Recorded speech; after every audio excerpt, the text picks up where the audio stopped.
higit kalahating araw bago na ideklarang fire under control ang isang sunog sa pabrika ng karton sa Quezon City.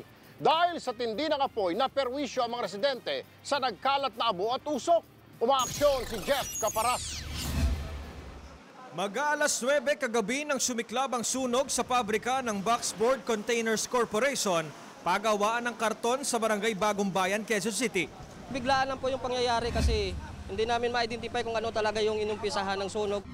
Sa gluing kitchen ng pabrika kung saan niluluto ang mga pandikit para sa mga karton, sinasabing nagmula ang apoy. Allegedly, sabi nung plant manager, nag-break time yung mga trabahador doon. Then apparently, after mga 10 minutes, bumalik sila. Nakita nila malaki na yung apoy doon sa glowing area. Alauna na ng hapon o higit kalahating araw na nang magdeklara ng fire under control. Sa taya ng mga bombero, matatagalan pa bago tuluyang maapula ang sunog.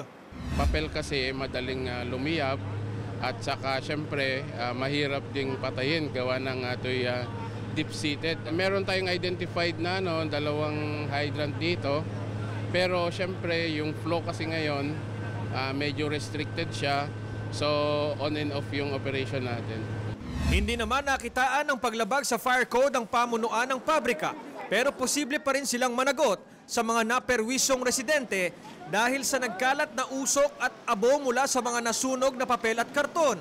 Ang ilang bahay at nakaparadang sasakyan natabunan ng abo.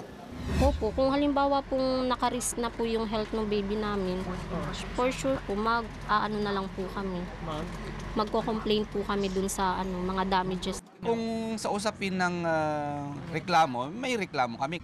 Tatlo naman ang sugatan sa insidente, kabilang ang isang fire volunteer at isang 3 taong gulang na bata.